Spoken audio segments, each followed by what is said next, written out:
Hi అండి, ఎలా ఉన్నారు అందరూ? Welcome back to our channel Supriyanka vlogs. మిన్నుది 4th month birthday and Dasara కూడా ఒకే రోజు వచ్చిందనమాట.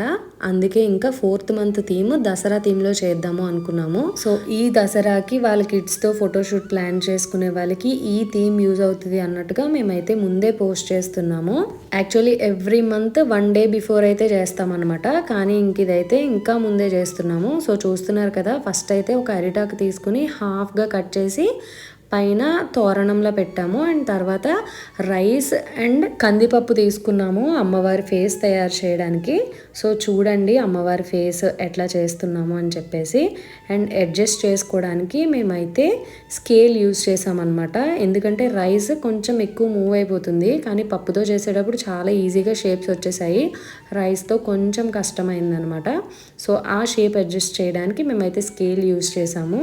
దసరా థీమ్ నచ్చితే కనుక ఒక లైక్ చేసేయండి వీడియోకి. అండ్ మన ఛానల్లో ఇది ఒక్కటే వీడియో కాదండి, పిల్లలు మంత్లీ బర్త్డేస్కి సంబంధించి చాలా వీడియోస్ ఉన్నాయి. మా పెద్ద బాబుకి 12 మంత్స్కి చేసినవి, అండ్ ఇప్పుడు చిన్న బాబుకి కూడా స్టార్ట్ చేసామన్నమాట చేయడం.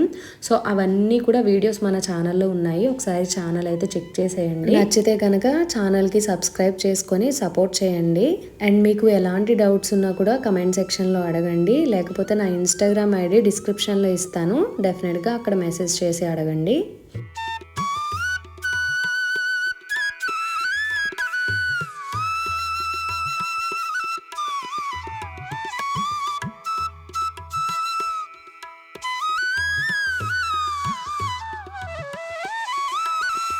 అండ్ పైన తోరణం కింద అరిటాకులు పెట్టాం కదా, మీరు కావాలంటే అక్కడే దసరా శుభాకాంక్షలను రాసుకోవచ్చు. కానీ మేమైతే చిన్నగా ఫ్లవర్స్తో డెకరేట్ చేసాము. అండ్ దసరా శుభాకాంక్షలు అని చెప్పేసి తమలపాకుల మీద అయితే రాస్తున్నాం అనమాట. గంధంతో రాస్తున్నాము ఇయర్ బడ్స్ యూజ్ చేసి.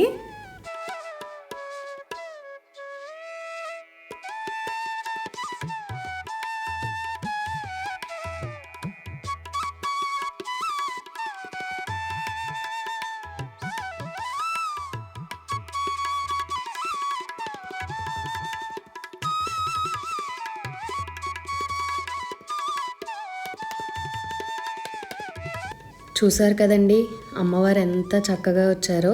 అండ్ మా బాబుది 4th మంత్ ఫోటోషూట్ కాబట్టి 4 అనే నెంబర్ బియ్యంతో రాసాము. అండ్ డెకరేషన్స్లో ఆ పువ్వుల కలర్స్ వల్ల గట చాలా మంచి లుక్ వచ్చింది. మీకు కూడా నచ్చితే డెఫినెట్గా కమెంట్స్లో చెప్పండి.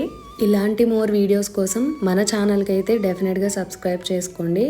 Thank you for watching guys. See you in another video. Bye.